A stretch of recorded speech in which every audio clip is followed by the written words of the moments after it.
Could this new challenge change your disc golf game, improve your consistency, and make you better under pressure? So I came up with this new challenge. It's called the never-ending disc golf round. So the way this challenge is gonna work is I'm gonna be playing 9 holes at a variety of different courses in my area. But every time that I finish the 9 holes, whatever score that I shot carries over to the next 9. But the catch is, if I ever finish over par, the challenge is over. So how long can I stay under par? The goal is a year-long challenge, but the courses are gonna start getting tougher every time I play. Let's get into it, guys, and let's see if we can have the never-ending disc golf round on Eric Jenkins Disc Golf.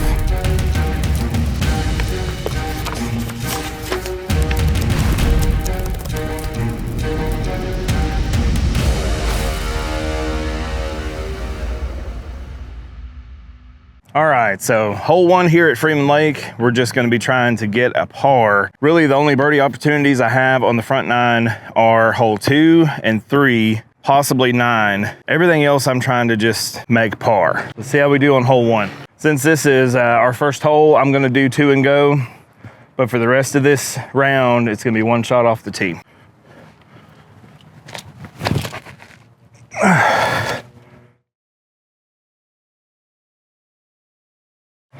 And then this is just a lightweight neutron plastic. One more straight at it.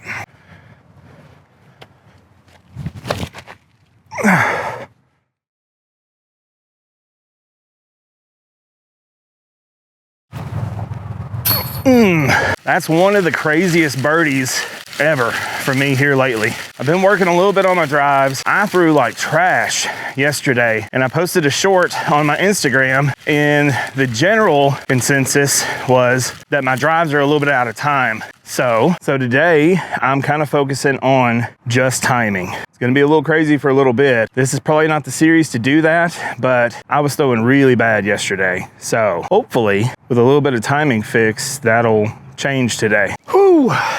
I need a haircut, guys. This is crazy. So with that birdie, we're 1 under through 1. That almost never happens on hole 1. So I don't know if I had a little bit of crosswind helping keep that disc up, or if me planting and then throwing is actually helping me get a little bit more distance. That would be so awesome. I would love to just throw 320 again, 350, any of those would be great.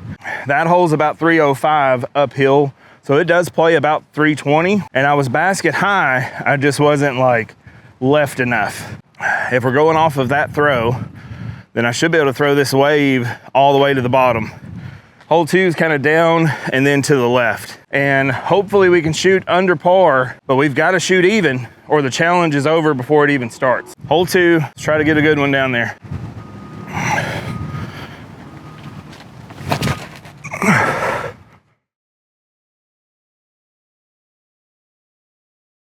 That's not gonna be bad. The crosswind kind of pushed it a little bit. I don't think I'm in there for a birdie, but that felt a lot more powerful. I could feel the energy transfer. You win some and you lose some, I guess. I gotta say, I'm a little disappointed that this is way short. So now I'm just gonna throw a chief kind of low and just try to snug it up, get an easy 3 here. That's all I want. That's actually great. That was kind of my new style of throwing, where I let go of the disc for the approach, because this is about 150, 180 feet. So I'm throwing that and just kind of letting go at the release point. It is starting to dry up a little bit. So my chief landed here, literally a tap in, but these still count. I've had those push through and bounce out. So you got to practice those tap ins as well, even though they may seem like they're the easiest shot in the game. I had to eat some gummy bears, so sorry guys. I'm going to be throwing this new dyed element that Flying Colors did for me. 300 feet dead straight.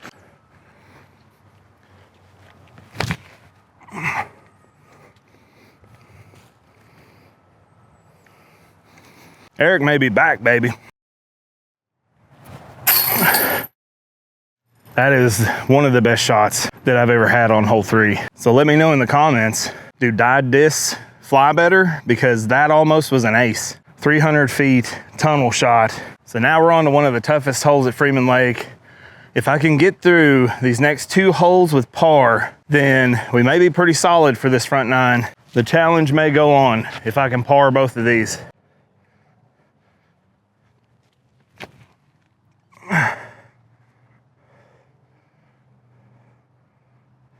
That's a stellar drive, especially for me trying to kind of focus on planting that foot. So right now I'm treating this front foot as a timing mechanism to start the pull. So when this foot stomps, that's when it's okay for me to do everything else. And so far that's helping me kind of increase my arm speed just a little bit this round. If I was to do this consistently, it would probably increase my arm speed overall. But I am throwing probably 20% farther today just by doing that. Very crucial shot here if we want to get par on this hole. I've got to get this towards the end of that tunnel. Throwing T-bird, a little flex.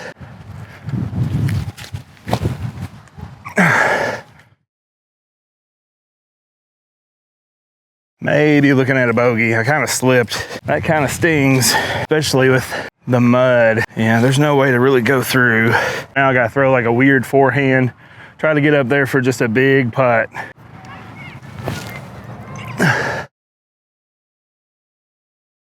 That's as ideal as it's gonna get. With my forehand, that was perfect. Ooh, and that's thorns. Still very muddy. So I'm here behind this tree. You guys probably won't be able to see me. I need a camera crew. If I make this kind of like an elevator putt, then I'll stay par.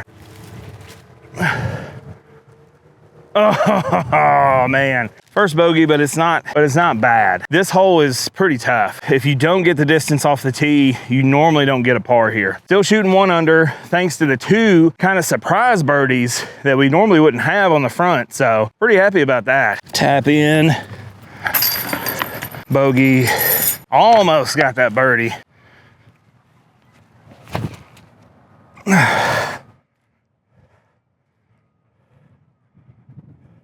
This was a pretty good rip. I think I'm gonna go with this element again from Flying Colors. Kind of a, well, a middle to low Anheuser, and then push.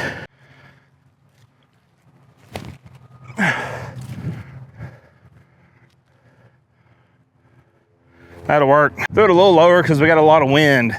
So if you threw high, the wind could push it offline quite a bit. It is kind of a risk throwing it low because it can also slam it into the ground. But I feel like I can make that putt, keep us 1 under. We got a birdie opportunity on the next hole. I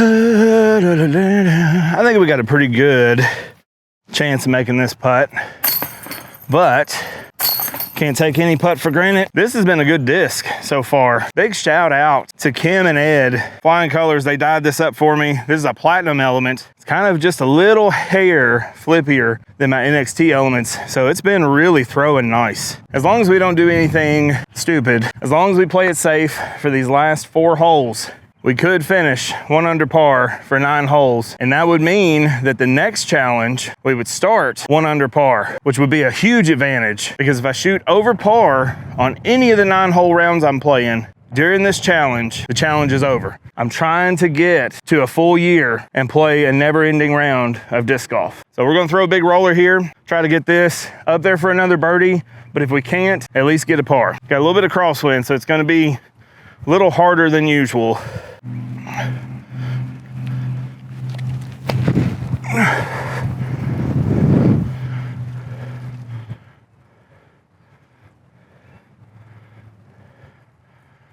That is looking like par territory. What's really awesome about this form change is planting my foot and then throwing. I'm getting so much more distance with so much less effort. This went almost pin high. The wind just held it over and wouldn't let it flip on over to the right, which happens. You're not gonna win every shot.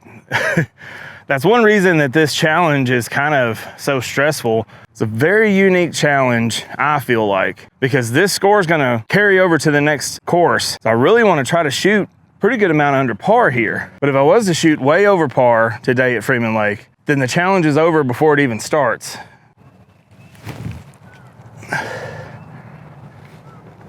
Yeah, that's all I want. It's an easy little lay in. I can drop that in for par. We can move on to the next hole. So another thing that I've been doing mentally, I've been trying to kind of just take every shot as it comes and put all of my energy, all of my focus into the shot at hand. So whatever it is, whether it's a 50-foot putt or a 150-foot up shot, trying to put all of my focus and all of my energy into making that the best shot that I can. Super muddy here. Just a little tap in. I putt really hard, but I putt with no spin. So those putts are a little sketchy for me, but at the same time, I don't have a lot of spin to kick the putter back out. Let's try just a flat shot.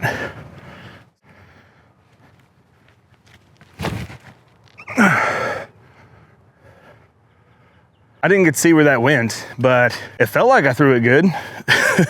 Not quite the result I wanted, but that new form is effortless.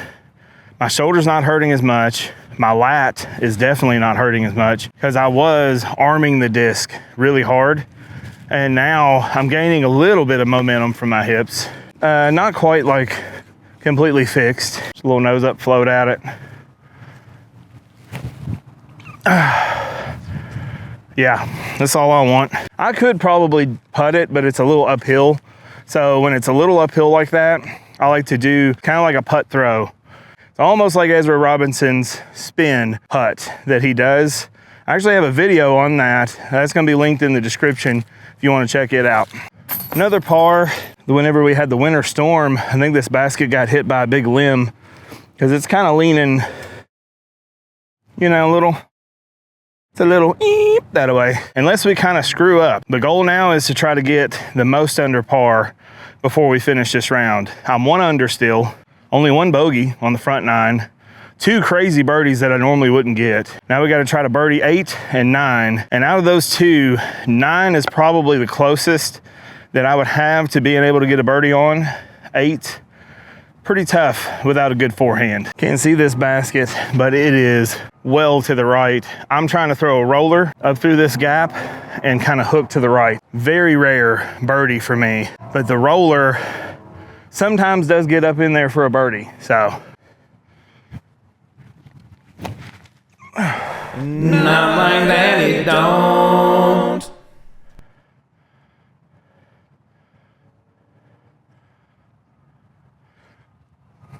That was a little bit of Shank City. Should have an easy kind of approach shot from there. So maybe not an easy approach shot. We'll see. I think I'm gonna throw this Houdini and let it just kind of hook from right to left. Touchy shot here.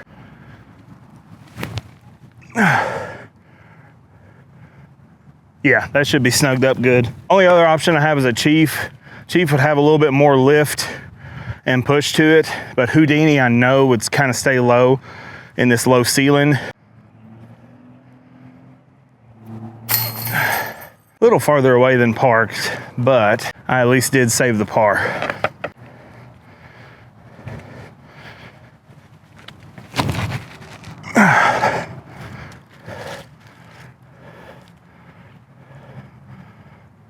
First little birdie look I've had on this hole in a while.